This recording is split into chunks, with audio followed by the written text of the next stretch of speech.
হঠাৎ কিছুক্ষণ আগে আমি আর প্রিন্স গেছিলাম বাইরে থেকে আসছিলাম। আর তোমরা জানো যে আমরা বাইরে কেন গেছিলাম, যে তোমরা যারা যারা কাজ করতে দিয়েছো, আজকে হচ্ছে দোল পূর্ণিমায় তোমরা অনেকেই বলেছো দিদিভাই আজকের দিনে আমার কাজটা করে দাও। তো আমি জিনিস আনতে গেছিলাম। এবার সব থেকে বড়ো কথা হলো, আমি জিনিস নিয়ে যখন আসি, আমি তোমাদেরকে কি বলবো, মানে বললে হয়তো বিশ্বাস করবে কি না জানি না, এর আগেও বলেছি, দেখতে পারবে না যদিও। তখন এই আমাদের জানলাগুলো দেখছো খোলা ছিল না, আর এখানটা দেখো নিজে থেকেই একদম স্পষ্ট হতে হতে হিজি হয়ে যাচ্ছে। হ্যাঁ, এর আগেও হচ্ছিল। এইখানটা বেশ আলো পড়েছে, এইখানটা আলো পড়েছে, তখন কিন্তু ওই জানলাটা বন্ধ ছিল। আর যেহেতু এই আলোটা দেওয়া, এই আলোটার আলো এইখানটা পড়েছিল। আমি পরিষ্কার দেখলাম এখান থেকে একটা কালো শ্যাডো উঠে ওই দিকে চলে গেল, ওই দিকে ঠিক আছে, ওইদিকে জঙ্গল, ওইদিকে চলে গেল। আমি নিজের চোখে দেখলাম, ঠিক আছে। দেখার পর আমি কোনো রকম বাড়িতে যাই, বাবাকে গিয়ে জানালাম। বাবা আমাকে বলল যে ঠিক আছে আমি দেখছি। তো বাবা এতক্ষণ দেখলো, দেখে বাবা ঘরে গেল। ওই যে বাবা ওখান থেকে বেরিয়েছে, ঠিক আছে। আর আমি এখন তোমাদেরকে একটুখানি ভিডিও করে জাস্ট বোঝানো আর বলার চেষ্টা করছি যে এরকম ব্যাপার। কি বলবে বলো, কি বলবে? এখানে আমাদের এখানে এরকম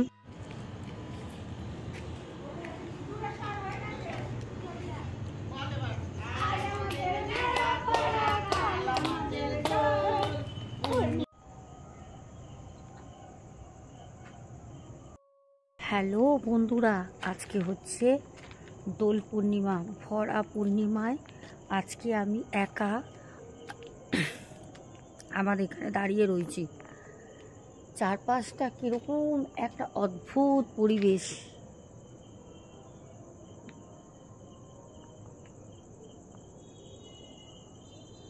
আকাশটা যেন কীরকম একটা বলছে আজকে না জানে কত কাজ হবে। আজকে রাতে আমি সারাটা রাত আজকে জেগে শুধু কাজ করব তোমাদের জন্য।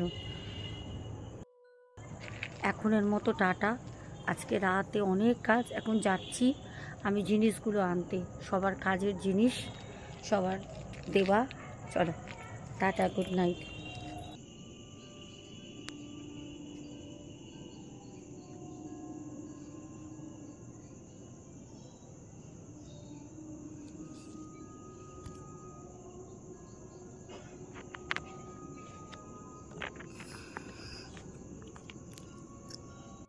তো দর্শক বন্ধুরা, তোমাদেরকে ছোট্ট করে আমি একটা ঘটনা শেয়ার করব। ঘটনাটা তোমাদের আমি এখানেই বলবো, বাইরে দাঁড়িয়ে। আজকে এই দোল পূর্ণিমায় তোমাদের জন্য প্রথমে বলেছিলাম আজকে কোনো ঘটনা আসবে না, আজকে তোমাদের বলেছিলাম, বাট আমি মনে করলাম যে অনেকেই তোমরা আমার ঘটনা না শুনে রাতে ঘুমাও না, যার জন্য আমি মনে করলাম যে ছোট্ট করে একটা ঘটনা তোমাদের দেওয়াই যায়। চলো বন্ধুরা, আমাদের এখানে হামেশাই কিছু না কিছু হতেই থাকে। তো তোমাদেরকে ঘটনাটা শোনালাম যে আমরা যখন আসছিলাম জিনিস নিয়ে, তখন কি আওয়াজ হয়েছে, কি অনুভূতি হয়েছে, সেই ফিলিংসটা এবার আমি তোমাদের এইখানে মশার কামড় খেতে খেতে একটা সত্য ঘটনা ছোট্ট করে শেয়ার করব। আমাদেরকে প্রবীর চক্রবর্তী দাদাভাই একটা ঘটনা শেয়ার করেছিল, সেটা আমি আজকে তোমাদেরকে ভেবেছিলাম আমার সেটআপে বসে ঘটনাটা দেব, বাট হয়ে যখন উঠিনি, আজকে কাজের জন্য বাইরে ছিলাম, তার জন্য আমি মনে করলাম আজকে ঘটনাটা আমি তোমাদের এই ভৌতিক পরিবেশে ঘুরতে ঘুরতে শেয়ার করি। আর তোমাদের আজকে সবাইকে বলবো একটা করে লাইক করে দাও, যারা এখনও পর্যন্ত ভালোবেসে চ্যানেলটিকে সাবস্ক্রাইব করোনি অবশ্যই করে পাশে থেকো। তো চলো এবার আমি ঘটনায় যাই। ঘটনাটা আমাদের প্রবীর দাদাভাই বলেন যে ম্যাডাম, আমার জীবনের একটা ছোট্ট ঘটনা, যদিও ঘটনাটা একদম সত্য। বলেন, আমি যখন 16-17 বছর বয়স, তখন আমি প্রায় 9 থেকে 10-এ উঠি। আমি যখন ট্রেনে উঠি, যখন আমি ক্লাস 10-এ উঠি, মাধ্যমিকের তৈরি করছি, মাধ্যমিক পরীক্ষা দেবো, তো আমার বাবা আমাকে সবসময় বলতেন যে প্রবীর, বাড়ি থেকে কেউ ডাকলে বেরোবি না। কারণ আমার বাবার যে দাদা ছিলেন, মানে আমার জেঠুমশাই এইরকমই কেউ ডেকে নিয়ে যায়, তারপর বাড়ি থেকে ডেকে নিয়ে গিয়ে ওনাকে মার্ডার করে দেয়। তো বাড়ির সবার একটা ভয় ছিল যে কোনো সময়ের জন্য যদি এরকম কেউ, চারপাশে কুকুরের চিৎকারের শব্দ, নানা রকম পরিবেশের নানা রকম শব্দ শুনতে শুনতে আজকে মাইক সেট আপ কিছু নেই, আজকে তোমাদের সাথে ভিডিও করছি, আর কোনো কাট হবে না, যদি না কাশি এছাড়া ভিডিও কোনো কাট হবে না, ভিডিওই পাবে। তো সবথেকে বড় কথা, আমাদের কবি দাদা ভাই বলেন যে আমার বাবা, তার জন্য জেঠুমশাই যেইটুকুনি মার্ডার হয়ে যায়, তা বাড়ির যেইটুকুনি আমি একমাত্র সন্তান, একমাত্র ছেলে, বাড়ির লোক আমাকে খুবই মানে যত্ন করতেন আর খুব নজরে নজরে রাখতেন। তো সবথেকে বড় কথা, সেই দিনকে হঠাৎ করে আমার বাবা আমাকে বললেন যে প্রবীর শোনো, যদি তোমাকে কোনো সময় কেউ ডাকতে আসে তুমি কিন্তু যাবে না, কেউ ডাকলে কিন্তু যাবে না। তো ভালো কথা, যাইও নি, এবার কোনো সময় ডাকলে যাবে না, তো ঠিক আছে, সেটা মাথায় সব সময়ের জন্য রাখে যে ঠিক আছে আমি কোনো জায়গায় যাব না। কিন্তু প্রত্যেকদিন সকালবেলা করে মানে প্রত্যেকদিন যখনই ছুটি থাকতো, পড়াশোনা করতো তো যখনই ছুটি থাকতো তখন না মাছ ধরতে যেত। মানে এইটা বলতে পারো একটা বাজে হ্যাবিট ছিল মাছ ধরতে চলে যেত। এবার যখনই মাছ ধরতে যেত তখনই ওই প্রবীর দাদা ভাইয়ের বাবা জানতে পারলে খুব বকতো, আর প্রবীর দাদা ভাই মাছ নিয়ে এসে কি করতো বলো তো, লুকিয়ে লুকিয়ে মাকে দিত। আর বাবা থাকতেন না, বাবার দোকান ছিল মুদিখানা, বাবা দোকানে চলে যেতেন, তো মাকে শিখিয়ে দিত যে মা, বাবা যদি বলে এই মাছ তুমি কোথা দিয়ে পেয়েছো, বলবে আমি সামনে দিয়ে পাড়ায় যাচ্ছিল কিনেছি।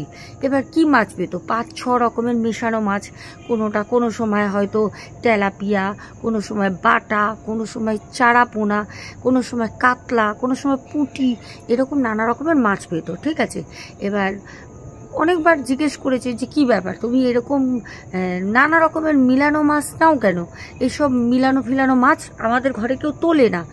তো কিছু বলতো না, কারণ ছেলে যেহেতু বকা খাবে বলে। এবার আমাদের প্রবীর দাদা ভাই বলেন আমার বাবা মাঝে মাঝে সকালবেলা তো প্রত্যেকদিন যেত দোকানে, মুদিখানা দোকান, আর যখন মাসের শেষে মাসকাবারির হিসাব থাকতো আর যারা মাল নিত প্রচুর প্রেশার থাকতো, মাসের একদম শেষে হিসাবের আর মাসের একদম শুরুতে, মানে মোটামুটি ওই 2-3 তারিখ থেকে 10 তারিখ পর্যন্ত সবার স্যালারি হতো আর সবাই মাসকাবারি মালটা তুলতো, তার জন্য প্রচুর তখন মানে ভিড় থাকতো দোকানে।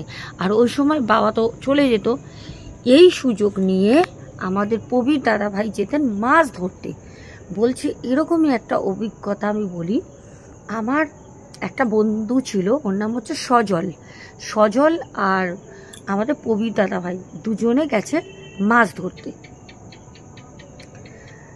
পূর্ণিমার রাতে ভৌতিক পরিবেশে দাঁড়িয়ে একা, ভৌতিক ঘটনা বলছি, কেউ নেই আমার সাথে, যাই হোক তোমরা তো আছো, অসুবিধা কি।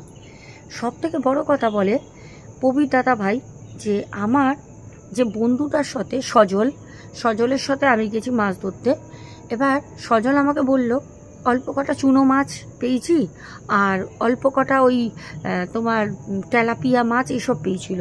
তো সজল বলল ভাই এই মাছগুলো আজকে তুই নিস না, তোর তো ভাগ্যে মোটামুটি অনেক মাছ ওঠে, সবার দ্বারা তো মাছ আবার ওঠে না। তো সজল আবার মাছ ধরায় অত পারদর্শী ছিল না, যেটা আমাদের প্রবীর দাদা ভাই ছিলেন।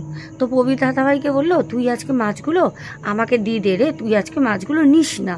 তো প্রবীর দাদা ভাই বন্ধু হয়, প্রবীর দাদা ভাই বলছে ঠিক আছে, কেন প্রবীর দাদা ভাইকে অন্যদিন সজলদা দিয়ে দেয়। তো নিয়ে চলে আসি। এইবার হয় কি, মানে একটা না নেশায় পরিণত হয়ে গেছে। যখনই 1 তারিখ থেকে 10 তারিখের মধ্যে যখনই মাসের শুরুতে বাবা বাড়িতে থাকতো না, মুদিখানা দোকান চলে যেত, আর এইদিকে সজল দাদা ভাই আর এইদিকে হচ্ছে তোমার আমাদের প্রবীর দাদা ভাই দুজনে মিলে মাছ ধরতে যেত। একদিন ভর দুপুরে বাড়িতে সবাই ঘুমাচ্ছে, বৃষ্টি পড়ছে, দুপুরবেলা বেশ ভালো বৃষ্টি পড়ছে, মানে 11টা 11:30 দিয়ে বৃষ্টি চলছে বেলায়। এবার দুপুরবেলা ভেবেছে আজকে বৃষ্টি পড়ছে, একটু ঠান্ডা ঠান্ডা ওয়েদার হয়েছে, যাকগে যাবো না, ঘুমাই। বাবা হয়তো যাবে না। এবার সজল দাদা ভাইয়ের বাবার তো মুদিখানা দোকান যেতেই হবে, চলে গেছে। এবার সজল দাদা ভাই ঘুমাচ্ছিল, এই প্রবীর দাদা ভাই ঘুমাচ্ছিল। এবার হট করে ওয়াশরুমে যাওয়ার দরকার হয়, যখন যায় তখন দেখছে মা রান্নাঘরে বাসন মাজছে। মাকে তখন বলছে, মা বাবা কোথায় গো? বলছে, কেন তোর বাবা তো দোকানে চলে গেছে প্রত্যেক দিনের মতো, জানিস না এখন মাসের শুরু, এখন প্রচুর লোকে মাসকাবারি মাল তুলবে, বাবা চলে গেছে। বলছে আচ্ছা। তখন বলছে ঠিক আছে, তুমি এখন শুয়ে পড়বে তো? বলছে হ্যাঁ, আমি তো এই তো কাজ বাজ করে শুয়ে পড়বো। বলছে ঠিক আছে। এবার আমাদের প্রবীর দাদাভাই বলেন, জানেন,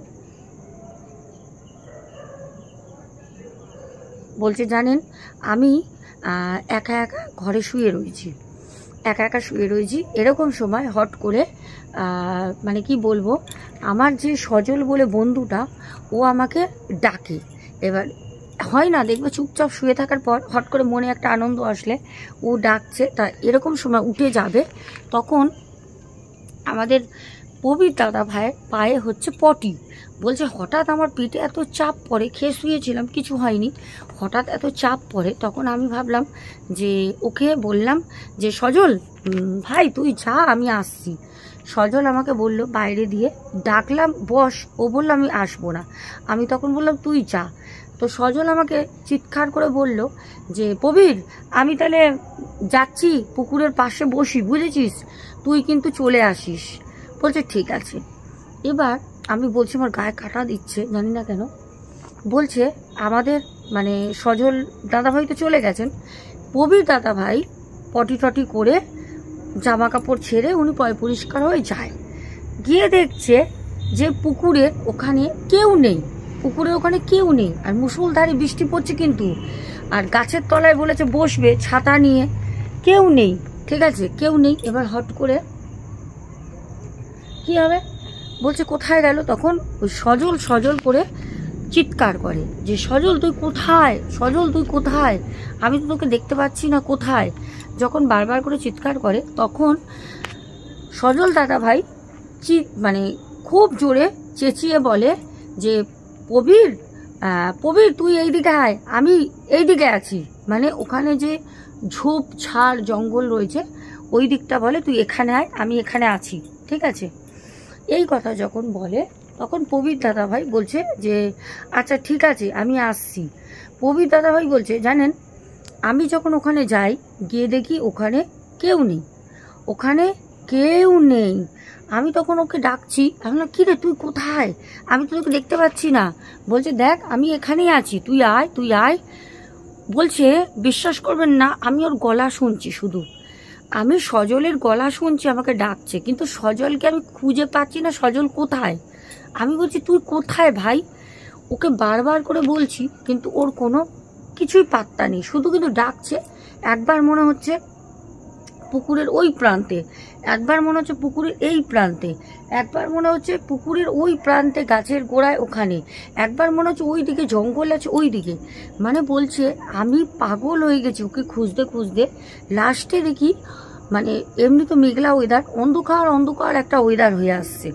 যখন দেখে যে বাইরে অন্ধকার হয়ে আসছে তখন বুঝতে পারে যে এইবার তো অন্ধকার হচ্ছে, আর মেঘও করেছে, মুষলধারে বৃষ্টি নামবে, আর পুকুরের আশেপাশে কেউ নেই।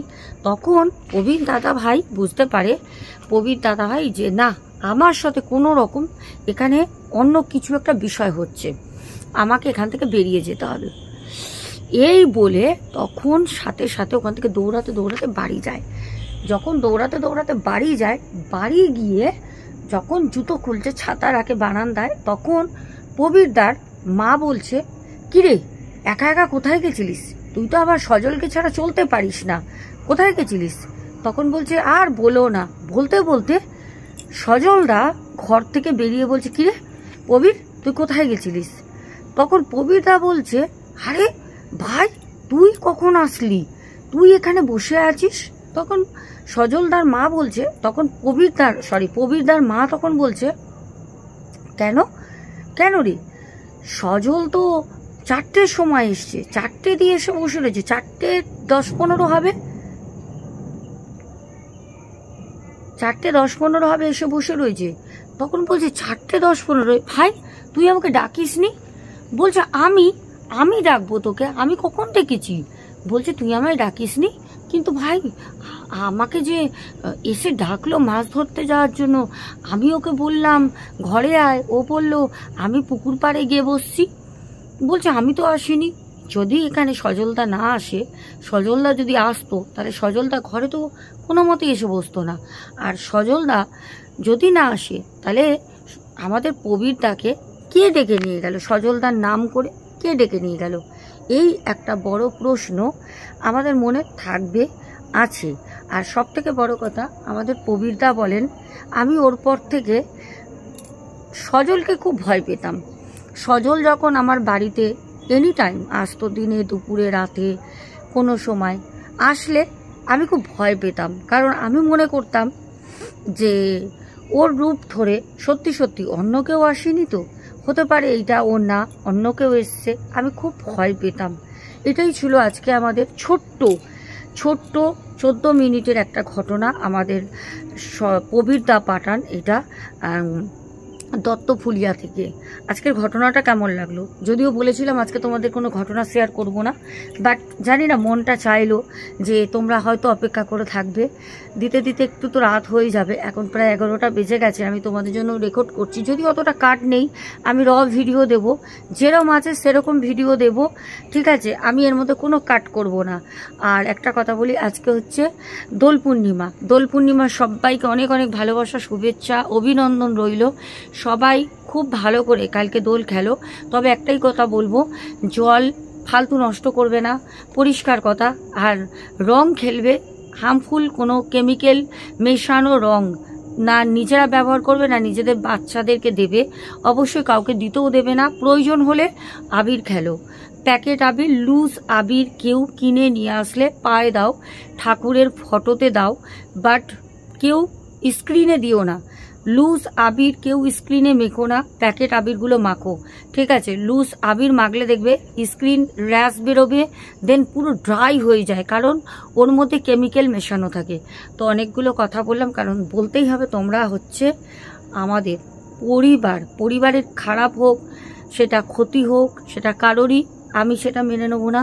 আজকে রাতে আমার অনেক কাজ, আজকে রাতে প্রচুর কাজ তোমরাই দিয়েছো যে দিদি ভাই আমার এই প্রবলেম, আমার হাজব্যান্ড এখানে আসে না, টাকা দেয় না, কারোর গার্লফ্রেন্ড ছেড়ে চলে গেছে, কারোর বয়ফ্রেন্ড অন্য কারোর সাথে প্রেম করছে, তাকে ধোকা দিচ্ছে, অনেক অশান্তি, টাকা পয়সা ঘরে থাকছে না, নানা রকম, সেইগুলোই আজকে আমি কাজ করব।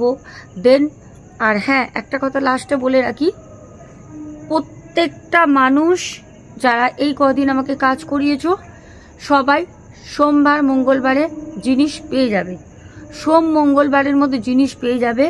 কারণ আমি কিন্তু শিপিং করে দিয়েছি, কিন্তু আমাকে তারা বলে দিয়েছে যে দোলের জন্য বন্ধ থাকবে তাদের পার্সেল ডেলিভারি করা। তো তার জন্য কোরিয়ার, আমি যেখান থেকে কোরিয়ার করছি, কেন পোস্ট অফিস থেকে প্রথমে করছিলাম, সেখানে আমার প্রত্যেক দিন গেলে পারে কিছু না কিছু নিয়ে ঝামেলা হতো। দেন এখন আমার টাকা দ্বিগুণ যাচ্ছে, আমি দ্বিগুণ টাকা দিচ্ছি, দেব তোমাদের জন্য, কিন্তু আমি কোরিয়ার করছি। আর যেখানে দিল্লিতে গেছে, যেখানে আমাকে দেখিয়েছিল 6 দিন লাগবে, সেখানে 4 দিনে গেছে, 4 দিনে। তো আমার পোস্ট অফিসের থেকে কোরিয়ার সার্ভিস অনেক বেটার, অনেক বেটার। সবাইকে বলে দিচ্ছি, যারা যারা কাজ করিয়েছো, আজকে যদি ঘটনাটা শোনো, সবাই সোম মঙ্গলবারের মধ্যে জিনিস পেয়ে যাবে। বারবার বলছি, কেউ চিন্তা করবে না, কারণ অকেশন পারপাস, আমরা হিন্দু, বুঝতেই পারছো, তারাও তো একটুখানি এনজয় করবে। তোমাদের ঘটনা বলতে বলতে আমার 500 রক্ত খেয়ে নিয়েছে। তো চলো, আজকের মতো good night, love you all. সবাইকে দোলের অনেক অনেক শুভেচ্ছা, ভালোবাসা। ভুতুরে জায়গায় দাঁড়িয়ে আজকে ভূতের গল্প কিরকম লাগলো অবশ্যই বলবে, শুধু তোমাদের জন্য। Tata, good night.